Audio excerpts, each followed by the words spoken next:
Where are you? Morning, folks. I thought I'd go live, Wednesday walk and all that lot. It's really eerie today. It's really, really eerie. We're on the field. I'm going to flip you around so you can see. But it's so silent, you know, even more so than with the snow. I'm going to turn you. So the dogs, here they come. I always wash my legs.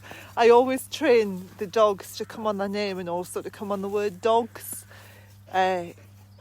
because it means that I can just use one word and get both the dogs to come to me, and also it means if I'm out walking and the dogs are ahead of me and I shout dogs, it gives everybody coming towards me a heads up that there's dogs loose. So it's just a little thing that I've done for years now. But Spud's having a great time. He's shoveling down under the snow. Go on, off you go.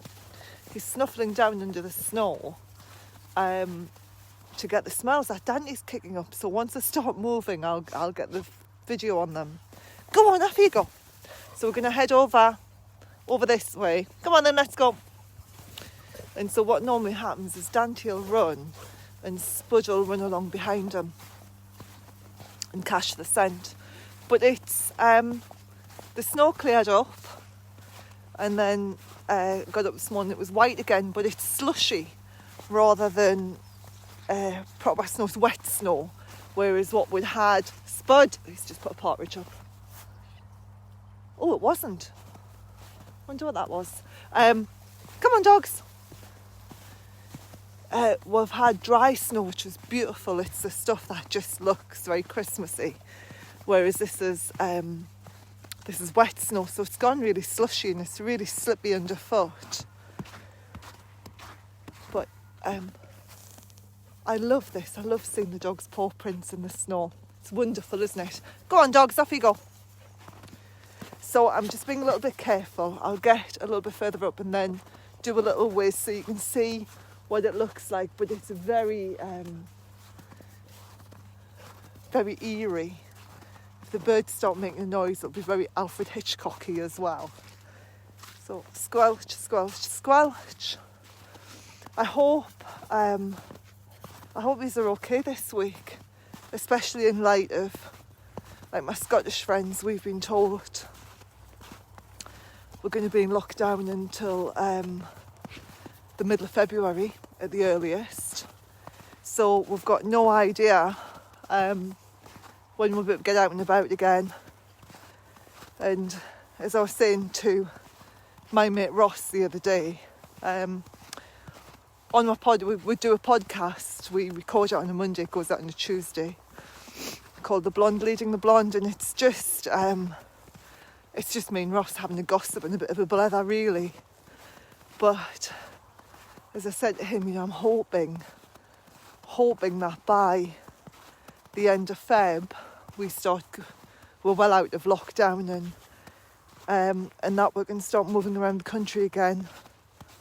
Mid-March, late March, and that is a really selfish thing from my perspective, because I really want to get the instructors up, and also I want to get a puppy, and so I don't know what happens travelling around for puppies. I'm pretty sure it's fine. I've looked on the CSFG, which is the Canine Sector Feline Group, and they say, you know, you can collect your puppy off the breeder, I can drop the puppy off.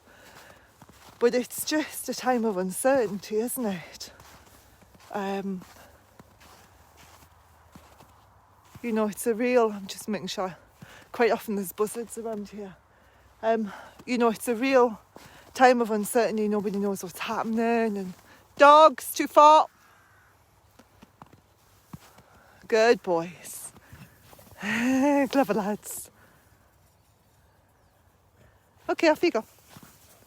It's just a real time of uncertainty. Nobody can make plans, and it's the uncertainty that really screws us up, because from a psychological perspective, your brain's like a little prediction machine, and it predicts, oh, hi Zeb, I've just seen it pop up that you're watching. Hello, sweetheart, I hope you're okay.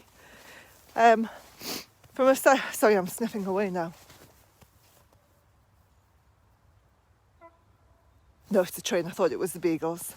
From a psychological perspective, your brain's a bit of a prediction machine. And it likes to predict what's happening at any moment in time. And that means you can then make really good decisions. And at the minute, our brain can't do its job. It can't predict what's going to happen. It can't look at a situation and do an analysis of the situation and predict that in this circumstance this is going to happen, in this circumstance that's going to happen. And so you can then start making decisions, and you can start making good decisions based on experience and knowledge, intuition, if you like.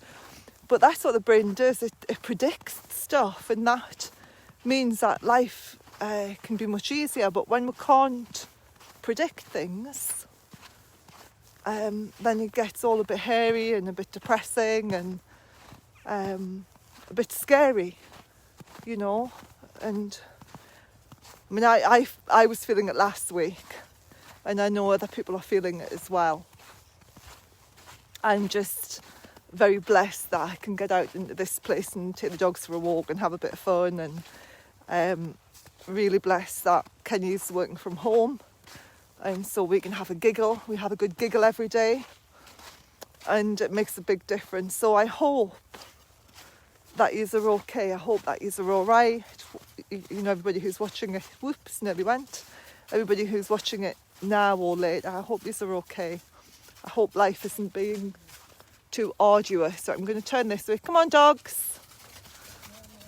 Morning, how are you? Oh, I know. Sorry, I'll turn it that way because I'm on Facebook at the minute, so I didn't think you'd want to be on Facebook with me.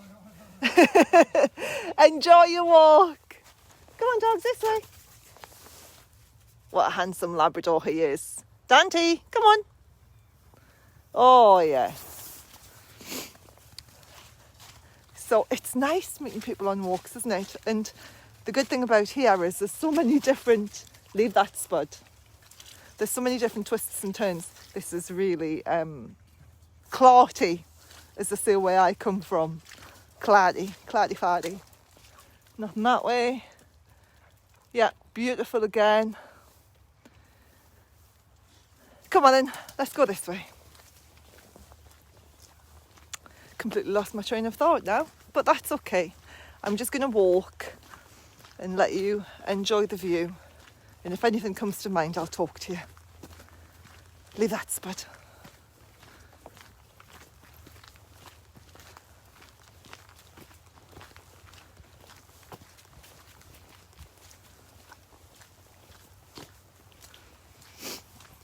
A bit of luck, we might see some deer in the field because it's so foggy. They might not have gone back and settled down for the day.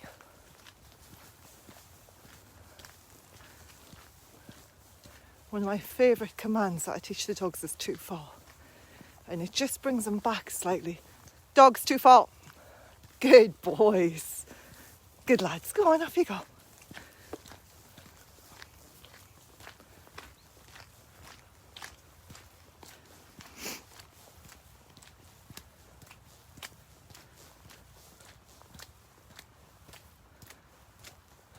Oh, cheers, Zeb. It does look grand, you're right. It's really funny. I thought it would have been colder on the big field, but it's actually much colder here. Yeah, it's beautiful.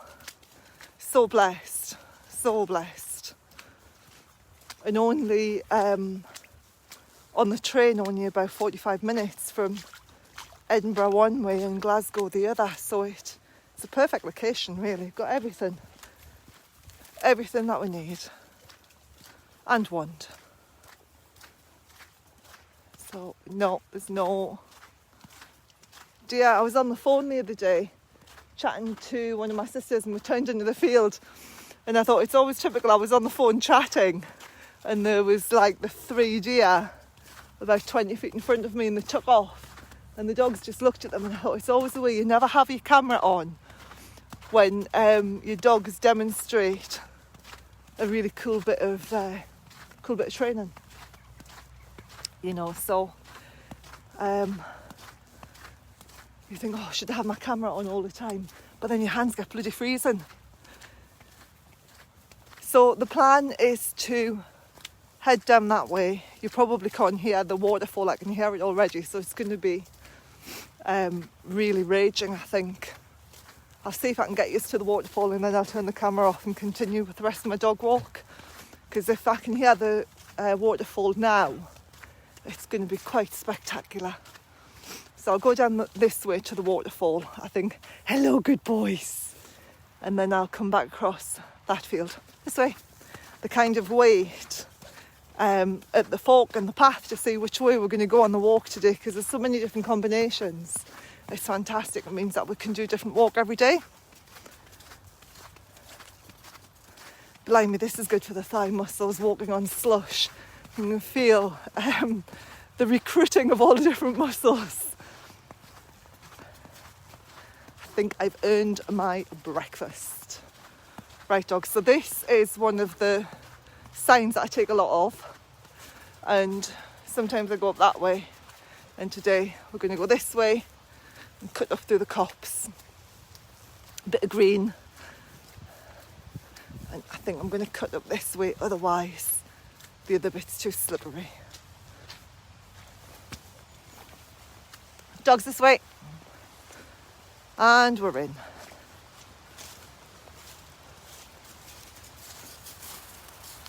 Hopefully you can hear it, it's amazing. On top of my sniffing, hopefully you can hear the waterfall above my sniffing.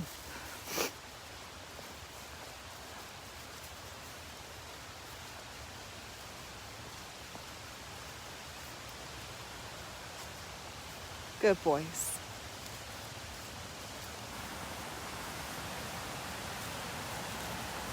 There it is. Spud, come away. Spud.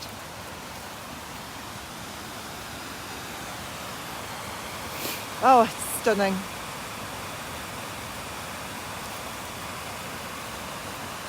So have a lovely day today. Have a really lovely day. Let me just quickly turn you around so I can say goodbye to you. There is something about the sound of running water, Zeb. It's wonderful, isn't it? So let's see if I can get it behind me. There it is. So, drop your nose. Have an amazing day, whatever it is you're going to be doing. And let's turn, there it is. Have a lovely day. Stay safe, guys, and stay warm and stay well and stay fit and healthy. And I hope you have a good laugh today. Whatever it is you do, I hope you find some joy in it and something to snigger about. And if you can't think of anything, jump on mine and Ross's podcast, because we always fall about laughing and take the mickey out of each other, and it's very, very silly. So if you need a giggle and you don't know what to laugh at, go and laugh at me and Ross. Okay, have an awesome day. Take care. Stay safe. Bye-bye.